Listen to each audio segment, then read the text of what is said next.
Hey, Philip. It's Steven. Not so good. No, not so good. Not so good.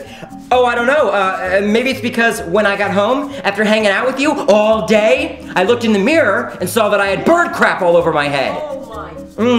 No, a good amount. Yeah, a good amount. Oh, weird. Very weird. Very weird. Listen, so Philip, I'm thinking it probably happened this morning when we ate at Cafe Nosh because we sat outside. Right. Yes, Philip, we had breakfast at 8 o'clock this morning. It's 5:30, and I just washed that stuff off my head just now. Yeah, so if it was there at breakfast, then that means that it was there when we left breakfast, and I went to go mail those letters to my sisters in Vermont.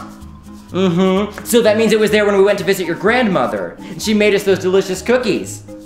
Right, that means it was there when I went to the gym, Philip, and I macked on those hot chicks for like an hour and a half, Philip.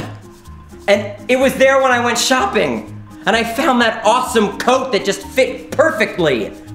It was there at my job interview, Philip.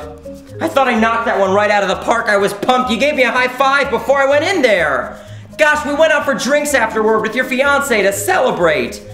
I went dancing at Club Dream. I thought everyone was cheering for me. I guess they weren't. Or maybe they were still. But Philip, I just want to know, where were you, bro? Huh?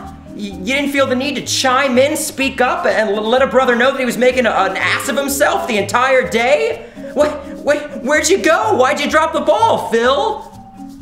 You know I'm blind, right, Steve?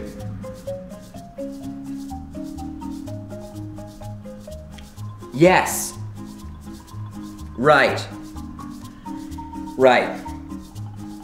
My badsies, bro.